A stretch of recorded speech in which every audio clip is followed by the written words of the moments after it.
Hello guys, today's video is all about the best training spots in Xenoblade Chronicles. These are the best spots I personally trained at, and this guide is more aimed towards the later of the game as it only includes levels 50 through 99. I will also include an AoE mobbing guide as well as a guide as to where to find one of the best EXP up gems later in the video. Before we hop in, I highly recommend you guys to check out my other video on how to maximize your experience gain in Xenoblade Chronicles. I will be putting timestamps for this video in the description below, so it'll be easier for you guys to navigate through it. Alright, let's get started. The first place on our list is the Monado control base at Sword Valley. The path that I show you contains a lot of mobs as well as 2 unique monsters. It is recommended to use Shulk here as he is probably the only one who can do damage to the mechons. The first monster spawns right behind you when you fast travel here. After defeating him, make your way through the base. The mechons may be too difficult to be slain in a mob, so it is recommended to single them out individually. After clearing out the bottom floor, head upstairs then outside the door. There are 2 additional mobs here. I personally choose to skip these 2 mobs, but it is up to you if you want to slay them. Jump down then head across the bridge. There will be 1 more spider mechon and a pack of mechons running around. I found this place to be the best place to level around this level as it has a good spawn rate as well as 2 unique monsters to fight. The mechons also drop pretty good gear for this level. Once we clear the area out, we can fast travel back to the Monado control base and start the process all over again. Before we get started with the next area, you should have unlocked the Fallen Arm at this point. It's a good idea to grab the Monado Armor from a quest at the Fallen Arm. The Monado Armor is one of the best Monado arts and makes the next boss a lot easier to handle. You can get the quest from Elika. Keep doing her questline until you receive it. Okay, let's get back to the list. From levels 55 through 60, the next place on the list is going to be the connecting bridge at the Fallen Arm. Right when you arrive, there are 3 mobs waiting for you. Slay them, then head further down. You will see a pack of mechons there. Defeat them, then rinse and repeat. Additionally, if you want to fight a unique monster, head the opposite direction and there is a level 58 flying mechon there. There are a decent amount of mobs in that area, so clear them out before facing it. Levels 60 through 63 is naturally obtained just from progressing through the game. If you really want a spot, there is the control tower at the central factory, which spawns just 1 mechon, but also has a chance to spawn a unique monster as well. Once you slay them, teleport out and teleport back in. The next area we are heading to is the Melia statue at Agnaratha. This area has a ton of mobs to slay. There are a total of 4 unique monsters in the area. It is recommended to single the monsters out as these mechons are very powerful. I would not recommend facing the Wise Grimoire until you're at least level 68. Clear the central floor, then head either way. Clear both sides, then teleport back to the Melia statue. Once you are around level 68, you can take on the Wise Grimoire. Remember to use Purge as he has a spike effect that will hurt you every time you hit him. I recommend that you are at least level 70 before facing the next boss. Now before we head on to the next section, you should have cleared the Mechon core by now. This is the time where the Melia plus Riki AoE training combo becomes very viable. If you would like to skip ahead, then feel free, but I promise you that this will make your training much faster. You will now gain access to an additional area in the Tephra Cave. In this area, you are able to acquire the necessary crystals to create a level 6 Blaze Up gem, as well as a level 6 Poison Up gem. I will be making a guide on the best gems in Xenoblade as well as where to find them very soon in the future, so if you would like to stay updated, subscribe.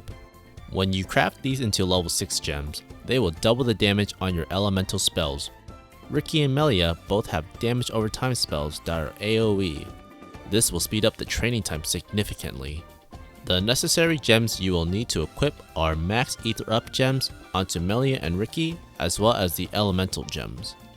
Once those are equipped, you will need to equip the higher chain attack chance in the skill tree. This will allow you to do longer chains and more damage. The skill tree part isn't necessary, but it helps out a lot.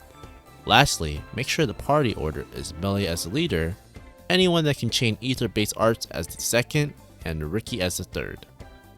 I will show you 2 examples of how this works. The first example is with a 3 chain and no elemental charge on Melia. Before the chain attack initiates, you want to have 2 summon lightnings casted. This will grant a buff that increases the ether of your party.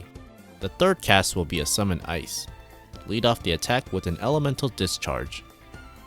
Next, I have Dunban use Tempest Kick to keep the chain going. Lastly, I have Riki cast Burniate. Any additional chain after this will be worthless, but the most important part is that Riki gets a 3x chain modifier on his spell. At this point, I will usually kite around the mobs to not take any additional damage. This will usually melt most mobs, but you may have to clean up a few.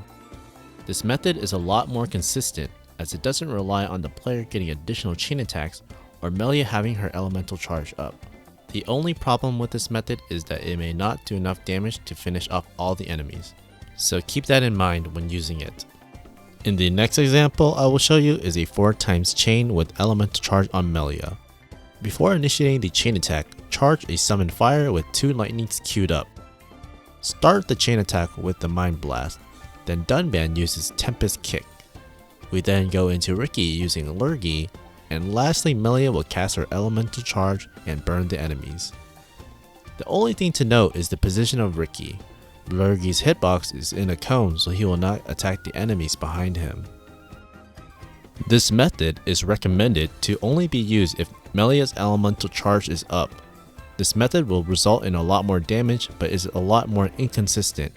If you do not get a 4th chain attack, then that is okay because Riki still gets a 3x modifier on Lurgi. Be careful using these methods because a lot of mobs will aggro you. This can result in your characters fainting. The next area we are going to visit is the good old Colony 9. Teleport to the central plaza and make your way down the bridge. Jump off the opening and swim north towards the small piece of land. Here there are a bunch of Flammies, including a unique one. The spawn here is great, and the monsters are pretty easy to defeat. From level 73 through 76, we revisit some old foes at the Fallen Arm. Fast travel to the North Regio Bridge and we can now face the Goggles here. The Melia plus Riki combo works great here. Once we clear the area, rinse and repeat. The next area I recommend is nearby. Head over to the Windy Cave right around this area. It is a pretty far walk, but there's a special reason why I choose this place. This place has a unique spider that drops the advanced art for Starlight Kick for Melia, as well as having level 80 Goggles inside the spider cocoons. You can choose to single them out or spawn them all at the same time to speed up the process. You can stay here until level 80 or you can choose to head over to the next place around level 77. Before we continue, I highly recommend you progress through the story right before the final boss. The reason is, at Prison Island, there is a level 5 EXP up jump that significantly boosts your experience gain. To get this, you must open the Giant's chest, which is located at the central hall.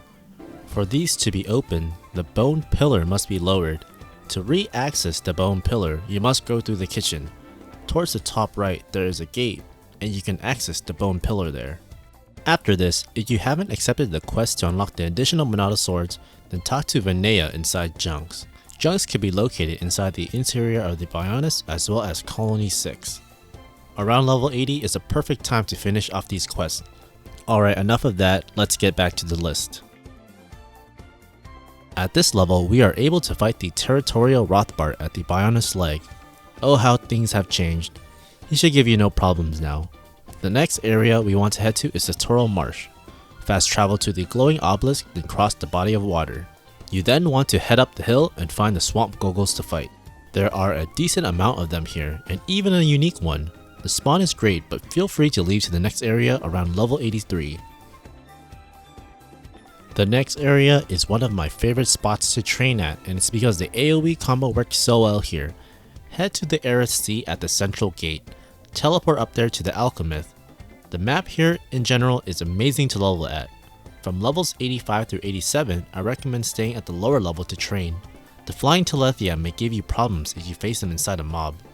Once we get to level 87, we want to head upstairs as we should be able to handle them now.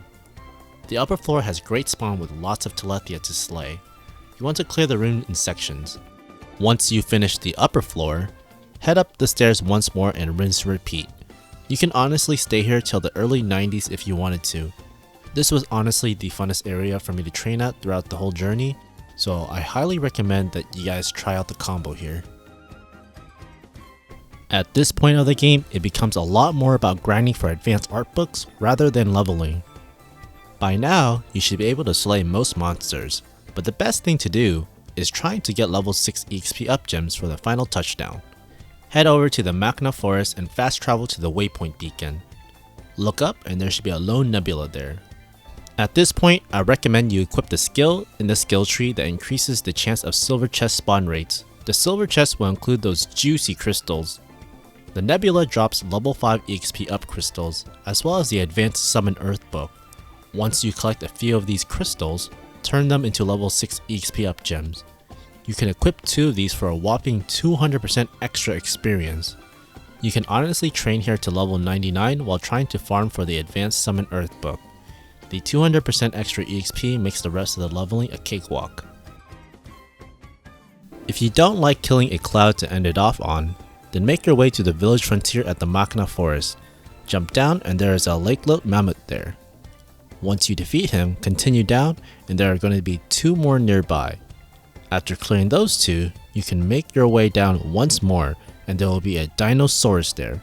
Repeat this path until you're level 99. Congratulations, you are now level 99. If you guys liked this video, smash that like button and subscribe for more content like this. If you guys have any suggestions, then please let me know and I'll see what I can do. Thanks for watching.